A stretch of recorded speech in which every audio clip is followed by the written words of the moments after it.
Boa noite, tudo bem? Estamos começando aqui a segunda live da nossa série de 6 lives.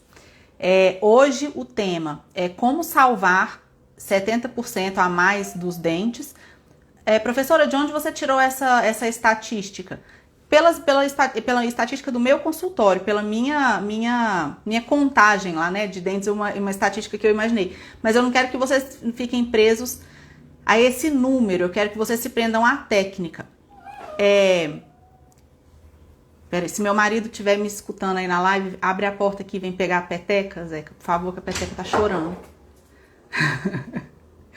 Vai, peteca, vai embora. Ela não sabe, ela não decide onde ela quer ficar, se ela quer ficar aqui dentro ou se ela quer ficar lá fora, né? Aí daqui a pouco ela começa a chorar querendo entrar, mas é assim. Então, gente, eu quero mostrar pra vocês, quero começar mostrando um caso de um dente que tranquilamente eu teria indicado para implante, teria encaminhado para implante. E que agora eu não... Hoje eu vejo crime que eu já fiz, quantos dentes eu já condenei no passado para implante ou para extração e PPR, que é pior ainda, quando no caso do paciente não poder fazer um implante, não querer. E quantas vezes eu já indiquei extração de dentes que hoje eu salvaria tranquilamente. Assim, que bom, né? Que bom que isso evoluiu, mas que triste pelos dentes que já foram. Então eu quero que vocês tenham ciência desse conteúdo que eu vou passar para vocês aqui, o quanto antes. Quanto antes vocês tiverem contato com esse conteúdo, melhor, tá bom? Então, como eu ia dizendo para vocês, eu quero começar mostrando a foto de uma paciente minha chamada Lorena, paciente que eu adorei atender ela, até hoje a gente se fala no Instagram sempre, ela é minha amiga, talvez daqui a pouco ela até aparece aí. Boa noite aí para todos vocês que me responderam boa noite, viu, gente? Obrigada. E vamos começar então com o caso clínico da Lorena. O dente, vou virar para vocês aí, tá?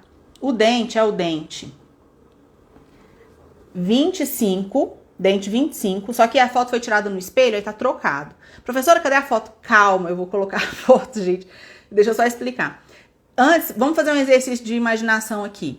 Um pré-molar, que teve uma lesão extensa de cárie, fraturou a palatina, porque ficou oco, né? Aquela chamada antigamente cárie oculta, né? Hoje em dia não se usa mais muito esse termo, embora ele seja perfeito, né? Então, tinha essa lesão de cárie oculta, destruiu a coroa, ficou só o esmalte. O esmalte é friável, fraturou a palatina. Passou um tempinho, fraturou a vestibular. A lesão de cárie, atenção, depois vocês vão me perguntar isso mais pra frente. A lesão de cárie, ela foi lenta, foi bem lenta. E o dia que esse dente nunca doeu. O dia que fraturou primeiro um pedaço, depois fraturou outro pedaço. E ela não procurou dentista, não foi no dentista imediatamente. Por quê? Justamente porque não doeu. Uma lesão de cárie de evolução lenta, que não teve dor aguda, né? Na verdade, dor nenhuma. Então, ela demorou muito a procurar o dentista, que no caso fui eu. Quanto mais ela demorava, mais estrutura de raiz mesmo ela ia perdendo pela cárie e a gengiva ia crescendo em cima do dente. Então, ponto, a história acabou. Acabou aqui. Para nós, dentistas, para 90% dos dentistas do mundo, a gente olha para a imagem que eu vou mostrar para vocês e o que a gente pensa? Isso é uma raiz residual. O que a gente faz com a raiz residual? Extrai. Então, quando eu passei o orçamento para ela, agora eu já vou mostrar a imagem. Quando eu passei o orçamento para ela, eu já... Ah lá. Quando eu passei o orçamento, eu já coloquei aqui um implante. Vocês veem que ela tinha uma atividade de cárie severa, né? Ampla. Ó. Uma cárie imensa aqui, uma lesão imensa aqui. Esses dois dentes praticamente estão com esmalte socavado, né? De tanta perda de estrutura, perda de dentina. Esse dente aqui também, lesão de cárie bem extensa. Por uma curiosidade do destino, ela não tem lesão nos molares. Os molares dela são rígidos. mas de pré-molar para frente, olha a situação como é. E esse dente é a evolução desses outros aqui, ó, porque a lesão evoluiu, ele acabou fraturando e chegou desse jeito. Quando eu fui passar o orçamento para ela, eu já passei o orçamento assim, ó, aqui vai ser um implante, aqui vai ser uma restauração, aqui vai ser... Mas eu falei, vai ser um implante a princípio, mas a gente ainda vai tentar ver se é possível salvar esse dente. Agora eu tô tentando abrir aqui a radiografia dela, que eu quero mostrar para vocês o dente aqui na radiografia. O negócio de Dropbox aqui tá me atrapalhando. Olha aqui. Olha lá. Não tem lesão, né? E a raiz tá assim. Olha o tamanhozão dessa raiz. Essa raiz é grande, vocês estão vendo? Eu vou extrair essa raiz ou eu vou tentar salvar? É claro que eu vou tentar salvar primeiro. Agora eu vou virar pra mim de novo. É claro que eu vou tentar salvar essa raiz primeiro. Só que olha só. Eu só... a primeira coisa, primeiro mandamento que eu tenho pra falar aqui pra vocês sobre isso de salvar dentes, né? Primeira coisa que eu tenho pra dizer é o seguinte. Você só consegue... Um dente como esse, uma raiz residual como essa, que anteriormente você tranquilamente ia extrair, fazer um implante, você só pode cogitar a possibilidade de manter esse dente se você souber fazer uma adesão muito bem feita. E você só consegue fazer uma adesão muito bem feita em condições desfavoráveis. Veja que ali é uma condição desfavorável, porque a gente tem...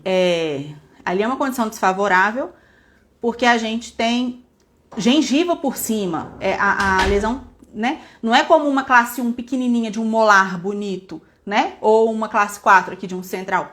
Ali é uma condição desfavorável. Então, se eu não sei... Então, eu só consigo fazer uma boa adesão em condição desfavorável se eu souber isolamento absoluto. Se eu não sei isolar, se eu não tenho os grampos corretos para isolar, se eu não tenho um bom adesivo, eu já começa a ficar mais difícil eu me comprometer com o paciente de que eu vou conseguir salvar aquele dente, que eu vou conseguir fazer um trabalho que tenha ali uma longevidade. Vocês vão entender já já pelo passo a passo que eu vou mostrar para vocês. Naquele dente que eu mostrei, esse aqui,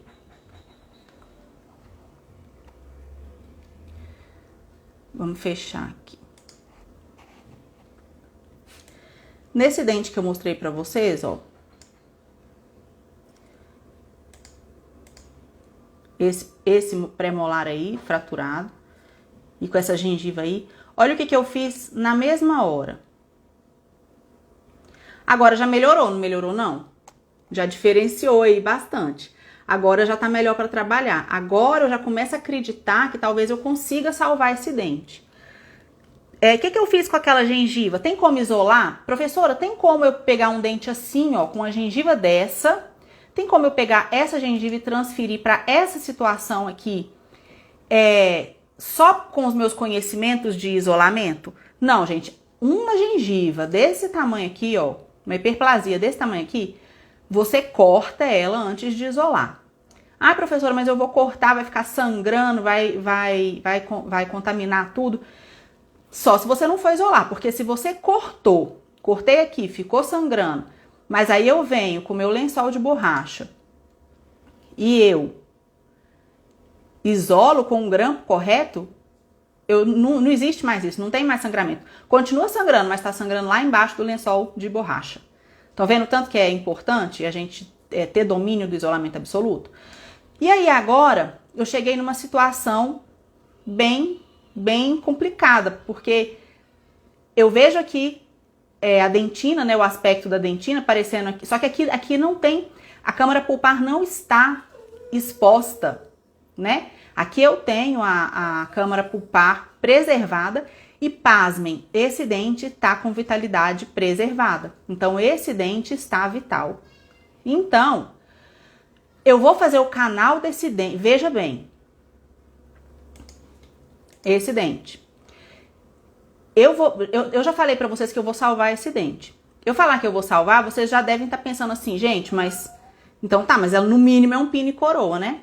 Se eu falar pra vocês que eu não tratei o canal, esse dente tava com vitalidade, como eu falei pra vocês, a progressão da lesão foi lenta. Então, não teve comprometimento pulpar. Eu mantive a polpa vital e como é que eu fiz para resolver? Eu fiz uma biobase, ó, uma biobase e em cima, isso aqui é resina composta, ó, eu construí com resina uma biobase aqui, fiz a coroa em cima do dente. Ah, professor, isso vai cair, isso não vai durar 2 meses. Isso aí não tem como dar certo. Ó, a biobase tá aqui. Aí depois eu terminei de preparar. Olha, vê se eu ia condenar um dente desse. Jamais, olha aqui, ó. Tem até esmalte aqui na vestibular, ó. Tem estrutura dental saudável aqui em volta de tudo. Eu fiz uma biobase que tá colada na dentina, só naquela região plana, né? Naquela região plana que tem aqui embaixo, né? E aí, essa paciente já tem 1 ou 2 anos, se não me engano, que ela está nessa situação aqui, ó. Com essa coroa. Eu fiz essa coroa pra ela, aqui. Fiz essa coroa, ela tá com essa coroa. E assim, já há muito tempo que ela tá nessa situação. Já há mais de 1 ano, né? Então, e a paciente se chama Lorena Aliceral. Se vocês quiserem, entra aí no coisa dela, pergunta pra ela, fala, é verdade mesmo? Você tinha um dente mesmo? Que o seu dentista é a Thalita, ela vai falar, é verdade, meu dente tá aqui até hoje. Então, gente, primeira coisa que eu quero falar pra vocês deu pra isolar? Então dá pra salvar. Primeira, com raras exceções, mas o raciocínio é esse. Então aprenda a isolar. Professora, qual grampo você usou? Qual grampo se usa para isolar uma raiz residual? É o grampo B4. O B4, ele vende na Dental Aragão, da Higienic, se não me engano, da Coutane, é importado, deve custar uns 100 e poucos reais. E tem também da Golgram, que custa aí 30 reais, tá bom? É um pouquinho difícil de achar, mas nada que a gente vai procurando na dental, na outra, acaba encontrando. Até meus alunos da formação, da última turma da formação, até ganharam. Eu mandei esse grampo de presente, os primeiros que se inscreveram, né? Acho que o Joel, não sei se ganhou, que eu tô vendo aqui que o Joel fez uma pergunta, já vou responder. Joel, vou te falar como que eu fiz o teste de vitalidade. Sua pergunta é muito boa. Como que eu fiz o teste de vitalidade, de sensibilidade, né? Que é o jeito mais correto de falar, nesse dente. Eu fiz assim. Primeiro, eu tentei colocar o algodãozinho gelado no microbrush. Eu joguei o spray, né? O Endofrost no microbrush e coloquei bem ali. E aí ela sentiu. Mas eu ainda fiquei com dúvida de será que não eram os dentes do lado, né? E aí, o que eu fiz? Quando eu fui isolar, eu anestesiei com... Parece que pausou aqui o vídeo, mas agora parece que tá voltando. Então, eu isolei esse dente. Depois que eu isolei, eu peguei... Eu só anestesiei nas papilas em volta, eu não fiz anestesia lá em cima, né, no fundo de vestíbulo. Então, esse dente não estava anestesiado, só onde eu coloquei o grampo. E aí, eu vim com uma broca esférica, em baixa rotação, para remover tecido cariado. Por que eu não podia deixar o tecido cariado ali? Porque se eu deixasse tecido cariado, a cárie depois ia aumentar e ela ia depois... Não é por isso. Porque a bactéria morre por privação de alimento. Na verdade, eu preciso remover o tecido cariado porque o tecido cariado não favorece a adesão. A adesão ia ser muito ruim. Então, eu preciso fazer a adesão em tecido saudável, mineralizado. Então, para isso, eu tive que remover todo o tecido que estivesse amolecido ali. E nesse momento ela sentiu dor. Então eu tive 2 testes de sensibilidade. Um com microbrush no centro da raiz, mas que eu ainda tive dúvida se não poderia ser os dentes vizinhos. E depois um teste de cavidade, né? Que antigamente, a gente, quando aprendendo, a gente não aprende isso. É o teste elétrico, que eu nunca vi, mas eu vejo nos livros. Depois o teste térmico, né? Que é o teste de sensibilidade ao frio. E o teste de cavidade, que é esse que a gente vai com a broca ali no dente sem anestesia. Então, nesse caso, eu fiz a união dos dois. Hoje em dia, boa pergunta isso. Hoje em dia, como que eu vou fazer? Eu não consigo, se eu fizer um teste de sensibilidade aqui, ela não vai sentir. Porque olha o tanto de porcelana e resina que tem aí. Porcelana e resina são o quê? São isolantes térmicos, né? Não são condutores. Então, Como que eu vou fazer? Agora eu não tenho mais como fazer teste de sensibilidade. Então eu vou acompanhando esse dente por radiografia. Se um dia esse dente aparecer lesão periapical, se um dia der uma fístula, se um dia ela tiver dor, aí a gente vai tratar o canal. Professora, tem como furar a coroa, furar a biobase lá dentro? Tem como. E depois dá para restaurar só o acesso à cavidade? Dá também. Tudo é adesão. Conseguindo fazer uma boa adesão, a gente consegue, tá bom? Então, respondi a pergunta do Joel. Agora eu vou responder da Ive. Ela perguntou, se tivesse tratado o canal, você entraria os 4 milímetros no conduto? Com certeza absoluta. Toda vez que eu tenho raiz residual, toda vez que eu tenho que eu não tenho estrutura coronária, que eu tenho só a raiz, não importa de que dente que é, se é de um molar, se é de um pré-molar, não importa. Toda vez que eu tenho destruição total da coroa, todas as vezes que eu tenho destruição total da coroa e tratamento endodôntico realizado, e na 99% das vezes que eu tenho destruição total da coroa, eu tenho tratamento endodôntico ou para fazer ou já feito. Então, nesses casos, eu vou entrar 4 milímetros da cervical do dente em direção apical e esses 4 milímetros eu vou preencher com resina composta, certo? Isso aqui já é uma parte do passo a passo da biobase que eu vou passar logo em seguida aqui para vocês. Então, gente, vocês já sabem da falta de ar, eu não preciso, porque senão eu acho que eu vou ter que explicar toda a live, porque sempre tem chegando gente nova. Eu tô tendo muita falta de ar, mas tá tudo bem, é só porque falta o ar mesmo. Mas tá tudo bem. Eu sei que às vezes deve ficar ruim, dá agonia, né, de vocês assistirem, mas aguenta aí que dá certo. Então, eu entraria. Só que eu não tive coragem de tratar o canal desse dente saudável só para poder ter um pouco mais favorável à biomecânica do dente. Eu preferi manter a vitalidade e fazer a adesão ali, entendeu? Eu já tinha visto isso em algum livro? Nunca. Eu já tinha outros resultados que tinham dado certo? Nunca. Essa paciente, se ela chegar lá amanhã pra mim e falar, caiu, o que eu vou fazer? Mandar fazer a endo, vou entrar os 4 milímetros, vou fazer uma nova biobase, vou fazer uma nova coroa, tá bom? Então, quando eu falo, eu tô contando aqui pra vocês a minha experiência, o que aconteceu. Eu fiz esse dente, aconteceu isso que eu tô falando pra vocês. Agora, não significa que não pode falhar. Pode falhar em algum momento. Quando falhar, eu vou pro plano B. Qual é o plano B nesse caso? Endo, férula interna. Férula interna são esses 4 milímetros dentro do conduto. Biobase, coroa. Aí, se falhar e fraturar a raiz, apesar de que é muito difícil, se colocar um pino, aí tem mais risco de fraturar a raiz, mas sem colocar pino, muito difícil. Mas se acontecer alguma coisa, implante, mas o implante, gente, ele tá lá pra fora. Ele não tá como minha primeira opção aqui, só porque eu vi uma raizinha com a gengivinha ali em cima e achei que, não vale a pena, entendeu? Não vale a pena no dente de quem, tá? Eu quero que vocês comecem a raciocinar sobre isso. Luana, há riscos do sistema adesivo causar uma irritação pulpar e futuramente necrose?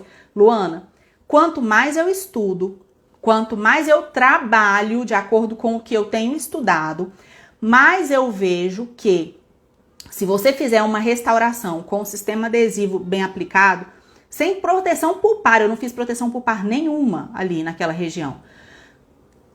Se você fizer uma boa adesão, o próprio organismo se encarrega de manter a saúde pulpar. Então, se esse dente vier a ter algum problema agora, daqui para frente, não vai ter sido por causa do adesivo, não vai ter sido por causa do procedimento restaurador, vai ter sido pelo tempo mesmo que ele ficou, pelas agressões, quer dizer, lesão de cárie e por aí vai, o tempo que ficou exposto, né? Mas não há evidência científica de qualidade que suporte a necessidade de fazer proteção pulpar, hidróxido de cálcio, ionômero de vidro, tudo isso. Eu também aprendi assim, na verdade, eu ensinei assim para vocês, né, na Unip, onde eu tiver dado aula, mas isso hoje eu não faço mais e isso hoje a gente tem embasamento para não fazer. E aí, deixa eu ver se tem mais pergunta. Deixa eu ver. Como fez a reabilitação da coroa com porcelana? Sim. Não poderia fazer completamente com resina composta? Poderia. Se essa paciente não tivesse condições financeiras de fazer, se eu tivesse num lugar que não tivesse como entrar em contato com o TT protético, dava pra fazer. Só que eu não sou boa de fazer uma resina dessa direta. Eu nunca vi ao vivo ninguém que consegue. Então, assim, quando eu falo assim, eu nunca vi ao vivo, eu não tô querendo desmerecer o trabalho de outras pessoas, não. Eu só não tô querendo encorajar vocês a fazer, tá? Vocês podem fazer, mas sabendo que uma cerâmica moldada vai ser melhor, gente, vai ser melhor. Mas daria pra fazer em resina? Perfeitamente. Tinha mais risco de fratura? Não, não por isso. Agora, tinha mais risco de eu não conseguir uma boa adaptação lá no final e depois ter uma infiltração e depois acabar soltando por microinfiltração? Sim, né? A Jéssica perguntou, professora, mas nesse caso a paciente não apresentava sintomatologia dolorosa, certo? Certo. Não apresentava nada. Ela não só não apresentava sintomatologia dolorosa, como também ela não apresentava sinais de necrose. Quando eu fiz o teste de sensibilidade pulpar, teste de cavidade, teste ao frio. Se essa paciente tivesse dor, tivesse qualquer coisa. Eu ainda falo mais. Se essa paciente não fosse uma pessoa muito sensata, muito inteligente, se fosse um paciente que fosse me dar qualquer problema, depois se caísse, sabe aqueles pacientes que você explica, olha, pode ser que caia, pode ser que não dê certo, a gente tem que, é uma tentativa e todos aqueles pacientes que você sabe que não vai entender, que ele vai te questionar, então talvez eu não teria nem feito essa tentativa. Eu fiz, dividi com ela a responsabilidade e tá dando certo. E o fato de ter feito o caso dela dessa forma, faz com que eu tenha muito mais segurança de salvar outros dentes que estão numa condição muito melhor do que essa, porque esse foi o pior que eu já peguei. Que eu não podia fazer férula interna, que eu não tinha nada de coroa, pré-molar, que já é uma região difícil de trabalhar. Então é isso. Agora uma pergunta da Maísa. Maísa perguntou: quando faz preparo para indireta, deixa provisório? Com o quê? Deixo provisório, quando eu faço preparo de indireta, sim. Deixo cimentado com Temp 100 da Coltene, que é o meu cimento provisório, que eu uso no consultório. Se for ficar muito feio por causa da espessura, porque o Temp 100 é branco, às vezes eu uso Clip Flow, só que o Clip Flow a gente tem que passar um isolante, ou uma vaselina, ou um gel hidrossolúvel, porque depois é difícil de tirar ele. Se o paciente puder ficar sem provisório, for uma onlay de molar, por exemplo, eu prefiro deixar sem provisório. Porque a biobase está feita, então a dentina do paciente está protegida, né? Então, é isso. Deixa eu ver se eu quero... No caso do plano B, eu adoro essas perguntas assim, sabe? Porque isso é muito importante. No caso do plano B, você cobraria tudo novamente ou daria algum desconto devido ao insucesso? Veja, depende de uma conjunção de fatores, depende do alinhamento dos planetas. Eu vou falar algumas coisas aqui para vocês que eu consideraria. Se tivesse caído, vamos supor que ela me pagou por esse dente aqui R$2.500, R$3.000. Se tivesse caído no dia seguinte, tivesse caído meses depois, eu cobraria, eu abateria, por exemplo, o implante vai ficar em 4.200, implante com coroa, com tudo. Então eu abateria o que eu já fiz, né? Tem obrigação de fazer isso? Não, mas porque a responsabilidade foi dividida com o paciente em contrato e tudo, mas eu faria. Por que eu faço isso? É um prejuízo que a gente assume? Mas isso acontece toda hora? Isso acontece todo dia? Não. Então um prejuízo aqui, o outro, coisas muito espaçadas, e coisas que eu me coloco no lugar do paciente. Ele acabou de pagar por esse dente, ele vai pagar por esse dente de novo. E não é culpa dele. Não é porque ele falou, eu acho que agora não tá bonito, eu quero que tira. Entendeu? Coisas que ele poderia ter visto antes, que ele poderia ter discutido com você. Quando não é essa situação, eu vou sempre tentar favorecer o paciente. Ainda mais ela, que é uma paciente que não me dá trabalho nenhum. Paciente muito, muito, muito doce, muito fácil de trabalhar, muito, muito bom de atender. Então... eu não cobraria. Agora hoje, ela mesma, a mesma, Lorena, com todas as coisas boas que eu tenho pra dizer sobre ela, se hoje ela aparecer no meu consultório, Agora, já 2 anos depois, eu já não abateria tudo da coroa. Aí eu já abateria, não sei, aí eu veria lá quanto que ia ficar, ia ver se ia precisar de enxerto ou não, como é que ia fazer provisório, ou então, se fosse só a coroa, aí eu, enfim, eu ia avaliar de acordo com cada paciente. Tudo no meu consultório tem contrato, tudo. Então, ela assinou um contrato. Sempre o que eu vou combinar com o paciente é melhor do que o contrato. Então, se no contrato fala que ele tem que pagar 100% de novo, eu sempre vou fazer uma coisa melhor do que aquilo do contrato para o paciente, né? Professora, a Daisy está perguntando, professora, nesse caso, o condicionamento ácido não geraria uma irritação pulpar? Não, mas eu não condicionei. Por que eu não condicionei? Porque eu usei Clearfill, que é autocondicionante. Eu condicionei apenas em esmalte.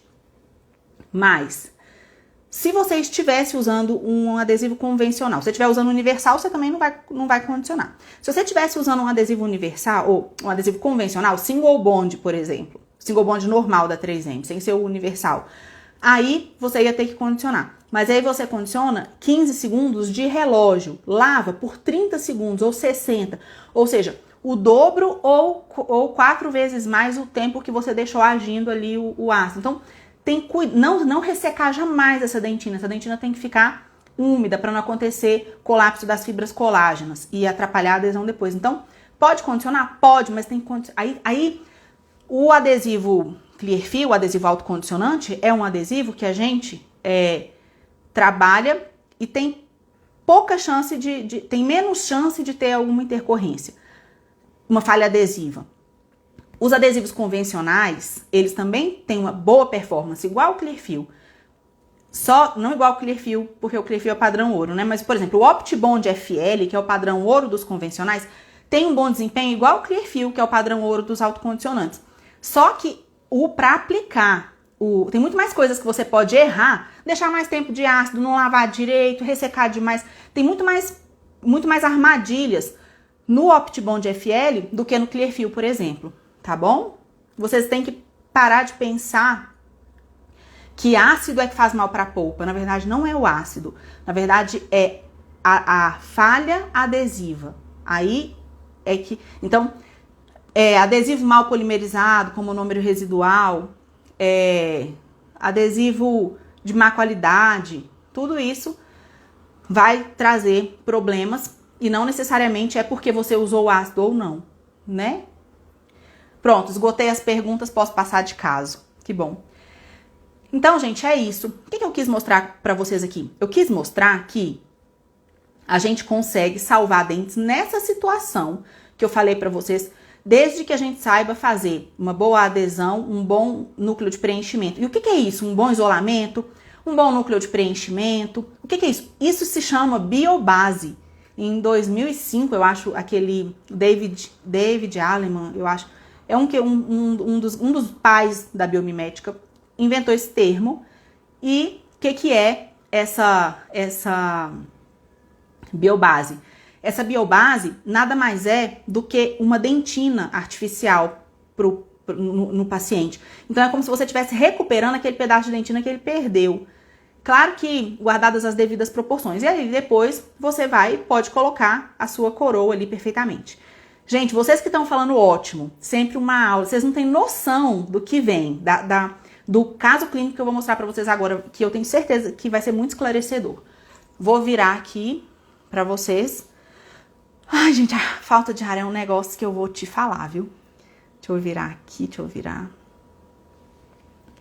Então, a Lorena já acabou. Agora eu vou mostrar pra vocês a Tayane, que é a paciente dos stories, que eu prometi que eu ia mostrar aqui, né? Então, a Tayane tá fazendo um tratamento comigo. Ela, nessa consulta aqui, que foi essa semana, por isso que eu quis trazer aqui. Sempre gosto de usar, não gosto de repetir caso, sempre gosto de ter um caso novo. Então, o que eu planejei pra ela? Eu vou trocar essa restauração aqui, e aqui eu vou fazer uma onlay. Por que eu vou fazer um onlay aqui? Porque, gente, ó, o tamanho da restauração. Cadê? Deixa eu pegar uma radiografia aqui. Vai abrir a radiografia, tenham calma. Ó, cadê?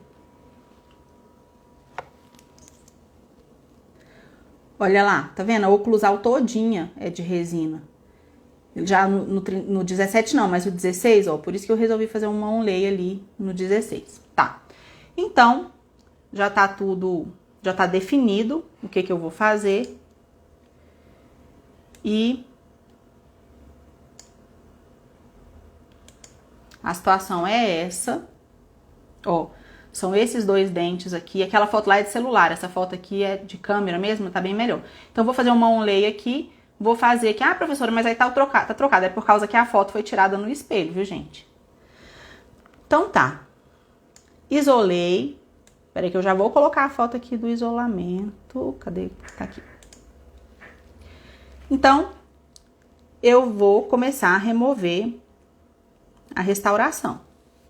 Aqui, gente, ó, eu removi tudo que tinha de resina do bloco. Removi tudo. Não tinha removido ainda da restauração. Do 17 eu não removi ainda, mas aqui eu já removi tudo, ó. E tem um tecido cariado aqui, tá vendo? Amolecido. Só que eu não quero correr o risco de tirar esse aqui que tá amolecido e deixar mais tecido cariado aqui. Então, o que eu faço? Eu uso um corante. Isso aqui eu já tinha tirado a restauração aqui também. Então, eu uso um corante, um evidenciador de cárie. Esse evidenciador serve para eu deixo ele agir aqui um pouquinho, depois eu lavo, seco, e aí eu consigo enxergar. Eu já tinha conseguido tirar o tecido cariado aqui, que foi muito óbvio para mim que ele tava aqui. Ainda tinha bastante aqui, ó. Então, eu tirei mais tecido cariado aqui. Tira com o quê, professora? Com broca de baixa rotação, multilaminada, esférica. Aí, pronto. Eu tinha avisado para vocês que eu ia englobar vestibular no preparo. Por quê? Eu até fiz um videozinho lá mostrando, mas para quem não viu o vídeo, para quem vai ver a live depois, eu mostro que na vestibular vem até aqui assim a resina, ó. Só aqui assim, um pouquinho, 1 milímetro aqui da oclusal, 1 milímetrozinho da oclusal. Na palatina, vai bastante resina até quase a cervical. Esse dente tem uma abfração lá na cervical. O que eu poderia fazer? Eu poderia restaurar de forma independente a abfração lá em cima, restaurar ela sozinha e fazer um lay aqui e manter a vestibular de esmalte. Mas eu resolvi não fazer isso porque esse dente tem influência na estética do sorriso dela. Então, o que eu fiz? Aqui, ó, aqui tá a abfração, a dentina exposta. E aqui eu estou reduzindo, nesse sentido, ó, daqui pra cá, tô reduzindo, afundando o preparo para eu ter espaço para cerâmica, porque eu vou querer que a cerâmica cubra a vestibular. E aí, você pode perguntar assim, quer dizer, uma aluna perguntou assim, professora, eu sempre tenho muita dificuldade de ver o que é isso, ver o que é englobar a vestibular. Mas isso significa que a porcelana vai cobrir a vestibular aqui. Eu vou fazer o preparo de uma forma que a porcelana vai cobrir a vestibular. Se eu não crio espaço para vestibular, para porcelana aqui, eu não resolvo o problema estético que eu quero resolver. Então, por isso que eu precisei fazer um preparo e sacrificar um pouco de estrutura dental sadia por estética. Então, aqui nessa próxima foto, ó, eu continuo fazendo... Aqui eu puxei o isolamento, ó, puxei o lençol para poder enxergar bem ali o término, sabe? Aí eu comecei a fazer o preparo aí. Essa broca que eu tô usando, acho que ela se chama 2131. E aqui, gente, olha que legal. São os sulcos de orientação que eu fiz. Igual a gente faz em faceta, eu fiz os sulcos de orientação, depois eu uni esses sulcos para poder conseguir a espessura adequada que eu queria. Nessa foto, eu já removi tudo que eu queria de tecido cariado e de resina, né, de material restaurador. Eu já removi tudo que eu queria. Ah, professora, mas ainda tem um rosinha aqui. Sim, mas esse rosinha aqui, o rosa claro a gente pode deixar, o rosa escuro é que não pode. Aqui tem um artigo só sobre isso, eu ainda vou depois falar mais sobre isso, mas só para vocês saberem basicamente o que importa. Outra coisa também que eu queria falar sobre esse caso. Estão vendo que quando eu fui fazer o preparo, que eu tava desgastando o dente e tudo, eu rasguei o lençol? Na hora de preparar, é relativamente comum, isso acontece. Não precisa trocar todo o isolamento. O que eu fiz, então? Eu vim aqui e coloquei uma fita teflon, ó. Tá bom? Não tem problema. Segue a vida aí com essa fita teflon mesmo. O que é isso aqui? Vocês lembram que esse dente, ele é tratado endodonticamente? Então, isso daqui é a câmara pulpar que estava preenchida por resina. E eu rebaixei para eu poder ter uma férula interna aí. Então é assim, quando a gente pode ter, a gente usa, mas a gente não vai matar um dente, não vou tratar o canal de um dente para fazer a férula interna, porque eu não dependo tanto dela assim, tá bom? Aí aqui eu tô removendo o ácido por aspiração com o sugador endodôntico, para eu evitar que o meu ácido tenha contato com dentina. Afinal de contas, a dentina que eu quero para aplicar o meu Clearfiel, ela é uma dentina não condicionada, né? Então não é interessante para mim que o ácido... Ah, professora, não tenho esse sugador, vai fazer tanta diferença? Não, não vai fazer tanta diferença, mas é um cuidado a mais. E aqui eu tô passando primer e adesivo. No primer eu usei o mesmo sugador para poder sugar o excesso, né, de solvente. E aqui a biobase tá feita. A minha biobase, eu já tinha tirado o teflon, né, que a gengiva tá aparecendo. A minha biobase aqui tá prontinha. E essa restauração também tá pronta. Não tá assim essas beleza toda não, mas tá bem feita aqui e bem funcional e bem durável. E o dente, quando tira o lençol e o dente reidrata, ficou muito mais bonito aí. Mas eu não quis ficar colocando corante, essas coisas, porque eu não faço isso no meu dia a dia. Eu ia fazer só pra tirar foto pra mostrar aqui pra vocês. E eu não vou fazer isso nunca, vocês nunca vão me ver fazendo isso. Eu vou mostrar sempre o que eu faço no meu dia a dia real. E a restauração que eu faço no meu dia a dia real é assim, igual essa aí que vocês estão vendo. E aí, terminei a biobase e tirei o isolamento. Aqui, isso aqui que eu acho que vai ser muito legal pra vocês entenderem. Aqui eu fiz a biobase, terminei a biobase e fiz agora eu quero ver se tem espaço. Gente, eu poderia moldar desse jeito? Jamais poderia moldar desse jeito, jamais. Se eu moldasse assim, eu tava enrolada, porque quando chegasse a porcelana, ia colocar a porcelana e ela ia ficar alta, e aí eu ia desgastar até furar, né? Ou então eu ia ter que desgastar o antagonista, ou então ela ia ficar com o dente né, sobrecarregado de forma na oclusão. Tá bom. Então, gente, eu pedi para morder, não tem espaço interoclusal, agora precisa ter. Então, o que eu tenho que fazer? Tenho que desgastar. E aí eu vou lá, agora melhorou. Agora eu tenho aí 1 milímetro, 0,8, 1,5 milímetro, entre 0,8 e 1,5 milímetro, mais ou menos o que eu preciso para ter uma cerâmica monolítica aí, um IMEX, né, uma onlay dessa. Aí vou fazer a moldagem. Aqui tá o segundo fio, que fica meio pra fora, né? Quando eu tiro o segundo fio, tem que estar assim, ó. Eu tenho que estar vendo todo o primeiro fio. Por que eu quis tanto mostrar essa foto pra vocês? Por que eu fiz tanta questão de tirar essa foto? Embora eu já estivesse muito cansada nesse momento. Eu quis tirar essa foto por causa do seguinte, ó. Isso aqui é esmalte. Isso aqui é esmalte, ó. Aqui é palatina. Isso aqui é esmalte. A porcelana vai vir em cima disso, ó. Então, a emenda entre esmalte e porcelana por palatina vai ficar no meio da coroa. Então, o que significa eu englobar a vestibular? Englobar a vestibular significa a porcelana vai vir aqui, vai fazer toda a oclusal e ela vai terminar lá naquele pretinho ali, onde está o fio afastador, lá no término do preparo.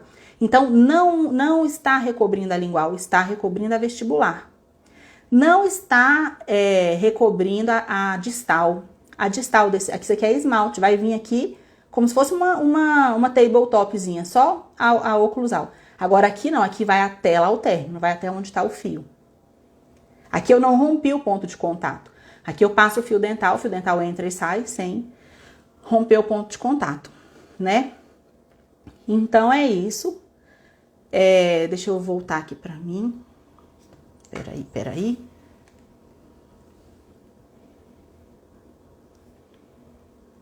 Pronto. Então, gente. Peraí. Pronto. Então, vocês também às vezes querem ver como que é. Moacir tá perguntando, mas removeu cúspide? Sim, eu rebaixei as cúspides palatinas. E a crista marginal distal eu também rebaixei. Então, eu protegi, eu desgastei, não removi a cúspide, né? Eu protegi a cúspide, 1,5 milímetro ali de espessura, nas palatinas, nas duas cúspides palatinas. Mas nas cúspides vestibulares, na vestibular, na verdade, é uma Não é nem só a proteção de cúspide, é com o recobrimento total da face vestibular todinha, entendeu? E aí, gente, deixa eu ver se eu quero falar mais alguma coisa. Sim, recentemente eu tive uma aluna e ela falou assim pra mim, me mandou foto e tudo, e eu falei pra ela fazer isso, igualzinho aqui. Ela fez muito bem, isolou, conseguiu fazer tudo certinho. Só que quando ela me mandou a foto, ela fez umas caixas proximais bem marcadas, assim. Em biomimética, na verdade, nessa filosofia que eu passo para vocês, a gente não quer ângulos vivos dentro do preparo. Então, a gente quer deixar o preparo mais suave possível. A gente quer deixar uma forma um eixo de inserção possível para aquele dente, e além do eixo de inserção, a gente também quer que tenha uma boa adaptação no término, um bom preparo nesse sentido, mas não precisa fazer retenção mecânica, então não precisa fazer caixa, tá bom? Moacir tá perguntando, mas na biomimética não manter as cúspides? Olha, na verdade, tem vários autores, né?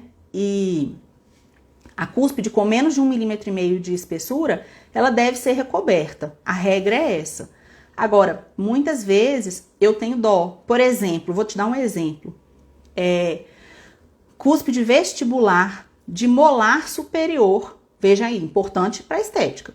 Vestibular de molar superior, que ficou fininha. O que eu prefiro fazer? Eu prefiro arriscar e manter, porque minha outra opção, que é proteger, ou seja, que é reduzir 1,5 mm, vai fazer com que a linha de união da onlay cerâmica fique ali bem na vestibular do molar. Então eu vou ter que, se eu quiser estética, eu vou ter que levar esse preparo até o término, até a gengiva. Então aí tudo é numa balança, né? A gente vai optar pelo que é melhor para o paciente. Um exercício que eu sempre faço é que eu penso como eu faria se fosse comigo. Aí eu penso, não, se fosse comigo eu mantenho essa vestibular desse molar aqui e consigo restaurar. Se um dia depois vier se um dia... Gente, porque o negócio é o seguinte, quando a gente faz uma restauração de resina bem feita nesses dentes, se um dia falhar, a nossa biobase está pronta, que a biobase foi a restauração de resina que está feita, né? Então, fica muito melhor para a gente poder trabalhar, tá? Então, não é correto falar assim, em biomimética não reduz cúspide, não rebaixa cúspide, porque pode ter um autor ou outro um professor ou outro que fale isso, mas os autores principais, os autores que eu sigo, a partir de 1,5 mm ou menos de cúspide a gente faz a proteção, tá bom? Deixa eu ver se eu quero ver mais alguma coisa aí com vocês. Alguém tem mais alguma dúvida? Eu adoro quando vocês interagem, perguntam assim, porque eu vejo que vocês estão acompanhando, que vocês estão entendendo, né? Então eu fico muito, muito satisfeita. E aí, gente, é isso que eu queria dizer. Então vamos recapitular rapidinho como que a gente faz a biobase? Biobase é assim, então. Primeira coisa, tem que saber fazer um bom isolamento, porque eu vou precisar de uma boa adesão. Boa adesão precisa ser em campo seco, né? E a gente consegue isso com isolamento. Então, isolar, primeira coisa. Depois, eu preciso limpar aquela cavidade, eu preciso limpar aquela região que eu vou trabalhar. Como que eu vou limpar? Eu vou fazer uma profilaxia? Não é só isso. Eu posso usar o jato de óxido de alumínio, né? Para poder asperizar a superfície e fazer a limpeza. Mas antes disso, e se eu não tiver o jato também, antes disso eu preciso usar um evidenciador de cárie, porque aquele evidenciador, ele vai me mostrar onde para a adesão vai ficar perigoso eu manter o tecido cariado, que é onde ficar corado vermelho mais escuro. Então eu removo aquelas regiões onde ficou corado vermelho mais escuro, porque aí eu tenho um substrato todo bom para adesão. Aí tá bem, a adesão foi feita, a remoção do tecido cariado foi feita, a limpeza com jato de óxido de alumínio, que é excelente para quem puder, né? Quem tiver é bom fazer. Quem não tem, pode usar uma broca FF em alta rotação, né? Diamantada, broca FF, para asperizar também a superfície, mas não limpa como o jato limpa, tá? Então, melhor é o jato, mas dá para fazer isso que eu falei para vocês. Terminou, aí você já está pronto para fazer o processo adesivo, o procedimento adesivo. Ácido em esmalte e aplicação do sistema adesivo autocondicionante, Clearfill no meu caso, mas pode ser o adesivo que você usa. Fotoativa por tempo suficiente, com fotoativador, com fotopolimerizador, atingindo aquela região, porque o que eu mais vejo é o fotopolimerizador virado para o outro lado e a pessoa está conversando, está balançando foto, tá bom? Isso é muito, muito importante. Então, um bom adesivo bem polimerizado. Terminou, você vai passar uma camada de resina Flow, porque a gente, teoricamente, deveria esperar o relaxamento das tensões de contração da resina por 5 minutos. Nesses 5 minutos, a gente pode ir passando meio milímetro de resina Flow. Eu uso ou da Shofu, aquelas injetáveis da Shofu, ou da Voco, a Heavy Flow, grandioso. Aí, meio milímetrozinho, polimeriza de novo, aí você já tem um selamento, é como se fosse um selamento imediato da dentina, e aí você vem subindo ali com a resina. Incrementos sempre horizontais, para a gente não ter problemas com a hierarquia de adesão. Se eu coloco um incremento oblíquo, ele pega tanto lá embaixo, onde a adesão é ruim, na dentina profunda, quanto aqui em cima, onde tem esmalte, que a adesão é ótima. Então, na hora que contrair, ele vai desgrudar de onde? Lá do esmalte, onde é ótima a adesão, ou da dentina, onde a adesão é ruim? Vai desgrudar aqui de baixo. E aí eu crio uma falha adesiva. E toda vez que meu paciente morder, ele vai cutucar a resina lá na dentina e, pela teoria hidrodinâmica lá da movimentação de fluidos dentro dos túbulos dentinários, esse paciente vai sentir dor. Então, é aquele paciente que vai falar assim pra você: professora, doutora, depois que eu fiz essa restauração, tudo que eu mordo aqui em cima dói, tá? Então, cuidado com isso. Os incrementos têm que ser sempre colocados na horizontal. Terminei de fazer a biobase do meu preparo, do meu dente, aí sim eu vou fazer o preparo pensando na estrutura, pensando na reabilitação final do dente. Nesse caso aqui, por exemplo, eu sei que vai vir uma coroa, um leite de porcelana, então tem que ver se tem espaço interoclusal. Vejo se tem espaço. Tem que ter uma uniformidade, né? A espessura tem que ser uniforme, regular, a espessura da cerâmica. Evitar, por exemplo, de fazer o seu preparo reto e a sua cerâmica vai vir assim, ó. Tem o sulco de desenvolvimento bem no meio, aí vai ficar fininho aqui onde é o sulco. Evitem de fazer isso acompanhando também com o preparo da biobase, tá bom? Deixa eu ver aqui o que mais que eu tenho de perguntas. É isso, gente. Então, vamos finalizando aqui a nossa live com 58 minutos, acho que o mesmo tempo da live passada, né? Podem mandar dúvida, importantíssimo. Se você não está inscrito na jornada do reabilitador, e onde que eu faço para mim? Onde é que eu vou me inscrever, professora? Se inscreve no link na bio, o link que tá na bio, tá bom? Então é muito importante você se inscrever lá para você participar das aulas, das 3 aulas que eu vou disponibilizar lá, tá bom? E se você já tô inscrito lá na semana do reabilitador oral, já tô inscrito na jornada. Então aí você começa a seguir o perfil jornada.reab.oral no Instagram, que lá é um perfil no Instagram. Você começa a seguir lá a gente vai colocar mais informações, é uma forma de você não perder nada, tá bom? Bia Ximenes. Prof, faz onlay sempre com IMEX ou faz de resina também? Nossa, eu faço muito de resina, muito. Hoje, nos meus stories, se você ver, eu tô fazendo uma onlay de resina, de um dente que... foi o dente mais difícil que eu já isolei até hoje, mas consegui isolar, consegui fazer. E aí, depois que eu terminei... É um paciente que não tem muitas condições, assim, não podia fazer cerâmica, sabe? E também era um dente que não era... um premolar inferior, não era tão difícil... Aí eu resolvi fazer direta e indireta. Então eu moldei com alginato. Depois que eu tirei o alginato, eu vazei com silicona de adição própria para modelos. Coloquei no Lego, aquela pecinha de Lego que você sabe. Fiz a pecinha de resina, a onlayzinha de resina. E vou cimentar no paciente. Não cimentei ainda. Essa aqui também não, que foi essa semana que eu atendi essa paciente. Então, pode fazer de resina tranquilamente, tá? Me perguntaram sobre uma reabilitação da live passada se eu faria em resina. Quando quando tem dentes anteriores e tudo, eu não tenho habilidade. Eu vou ter que mandar para alguém, nem tempo. Vou ter que mandar para um protético fazer de resina para mim. Então, se eu vou mandar para protético, eu prefiro pedir para fazer em porcelana. Ah, professora, mas e o custo?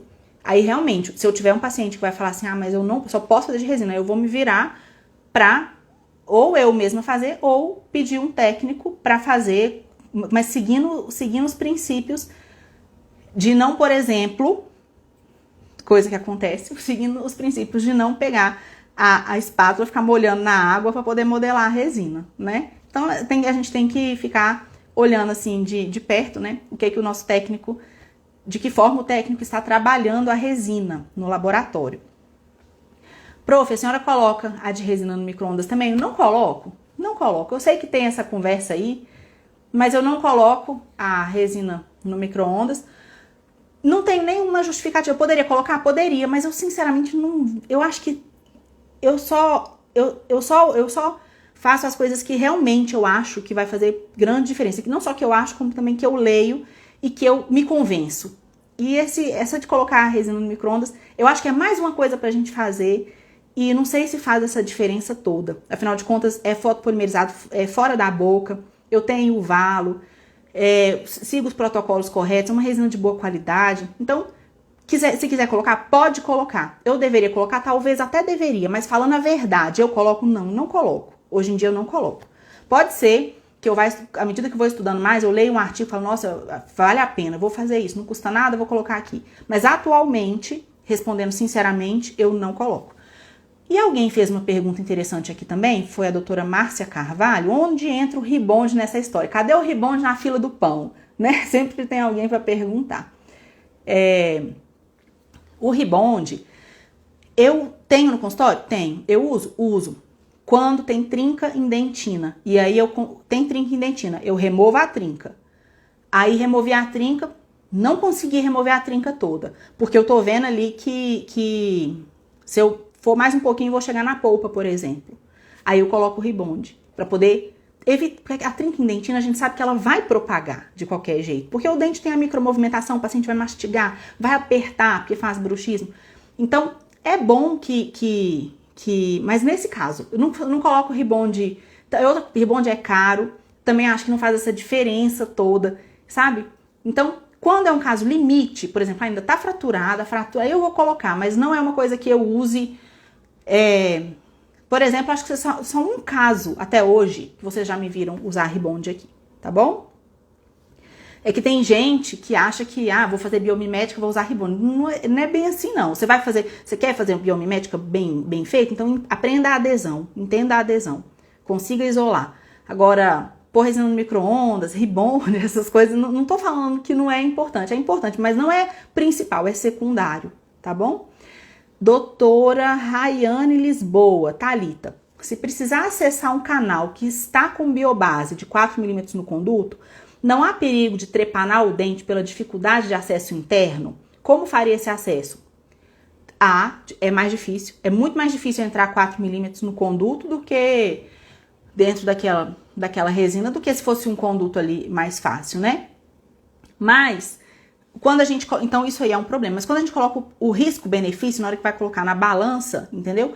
Eu acho melhor, né? O protocolo é a gente fazer essa férula interna para tentar salvar o dente. Imagina eu falar assim, então eu não vou fazer a férula interna. Eu vou deixar assim, sem fazer mesmo. Mas aí, então aí não tem muita segurança para reabilitar.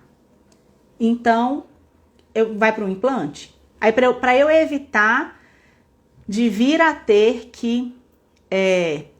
para eu evitar de um dia vir a trepanar, eu já condeno e já coloco um implante, entendeu?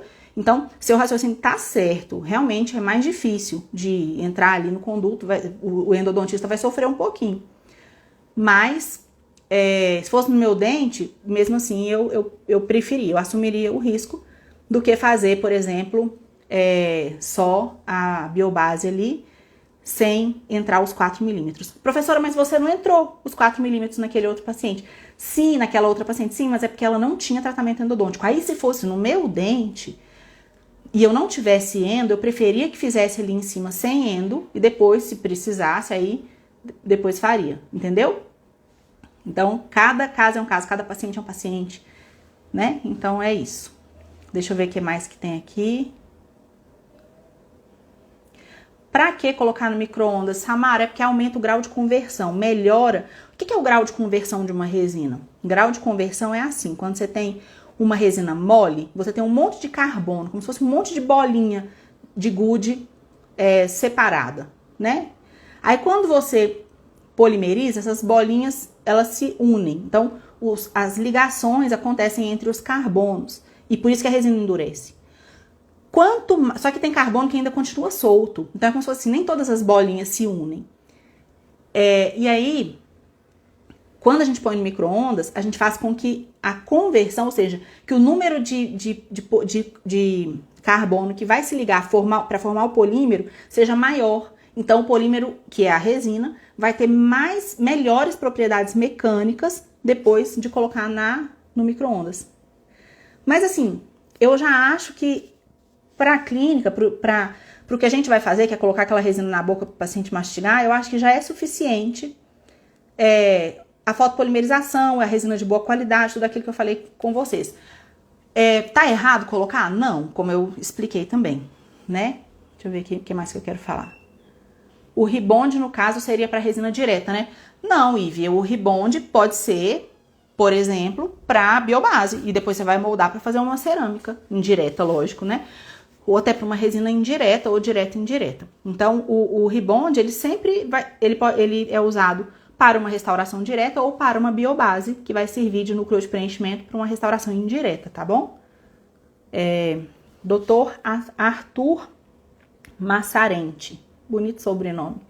O acesso nesse exemplo não seria diferente com pino de fibra. Foi a primeira coisa que eu pensei. Eu falei, é igual como se tivesse um pino. Só que com o pino vai ter que ir mais fundo, né? E no caso aqui, 4 milímetros é menos um pouquinho, tá, gente? Então é isso. Espero que vocês tenham gostado.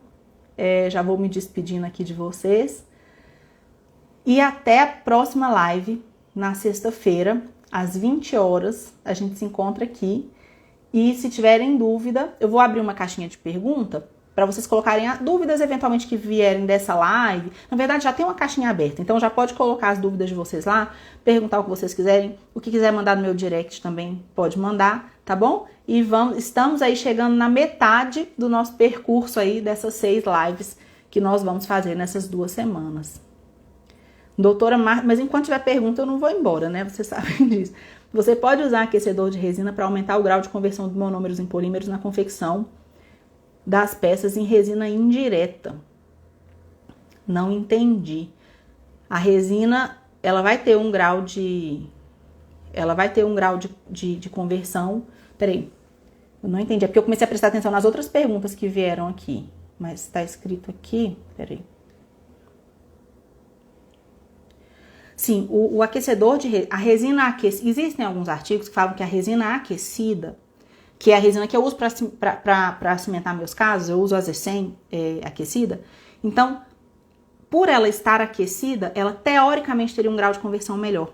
Só que o que a gente sabe é que quando a gente coloca a resina, até a gente levar na boca, tirar os excessos, ela já esfriou. Então, esse grau de conversão, ele não vai ser maior por causa daquela temperatura, que foi a temperatura que a resina estava quando eu estava assentando a peça. Uma vez a peça já assentada e eu já, contudo, com os excessos removidos, ela não está mais na mesma temperatura. E outra coisa, quando a gente coloca o fotopolimerizador, a temperatura aumenta muito. Então, mesmo que eu estivesse usando um cimento, que não é resina aquecida, ou uma resina em temperatura ambiente, o fotopolimerizador, o calor dele também faria aumentar. Então, isso é um pouco polêmico, tá bom? Qual a sua indicação para resina Flow Opalis? Sinceramente, eu não acho a Opalis uma resina ruim. Se eu trabalhasse numa clínica popular ou numa clínica que não fosse popular, mas que eu trabalhasse numa clínica que a resina fosse Opalis, que eu não pudesse escolher outra resina, eu faria selamento imediato da dentina tranquilamente, sem medo. Não acho que é uma resina ruim, não acho que você não usar Opalis, que você usar Opalis vai fazer grande diferença, não vai. Agora, fazer elevação de margem. Eu gosto de fazer elevação de margem com resina composta convencional. Mas se eu precisasse fazer com uma Flow, aí sim eu não ia ter coragem de fazer com a Opalis, né?